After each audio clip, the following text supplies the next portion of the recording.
How do you know when to scrap and start over versus like continue to iterate? So there's two different ways of looking at this. One is you're experienced in the field of where you're going at it, where you're going for. You've done something similar to it. So you have a feel for what is supposed to happen and how it's going to work. Then there's another place where you're prototyping where you don't even know what's going on. You're just starting to learn about it.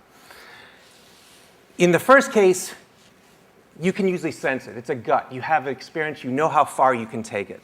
In the second case, you need to have experts around you. You don't have to listen to them all the time, but enough that you can start to learn from them. Start to learn about what I am trying to build and figure out whether or not it is attainable. So you have to use your own intellect. You can't listen to the experts all the time. Sometimes the experts will tell you no. Absolutely tell you no. And let me give you an example of that. So I built a prototype for the iPod, early days. And I had this crazy idea of how to make a very fast hard drive and a really low power music player using this chip and make it very, very cost effective.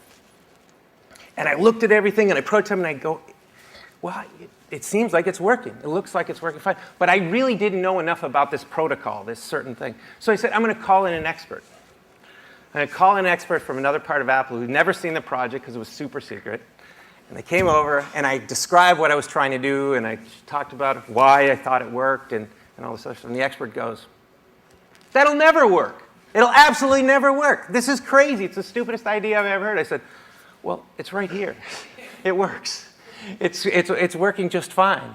And that guy stormed off in a huff, and literally a few months later, we shipped the iPod. So, sometimes you bring in the experts to help test things.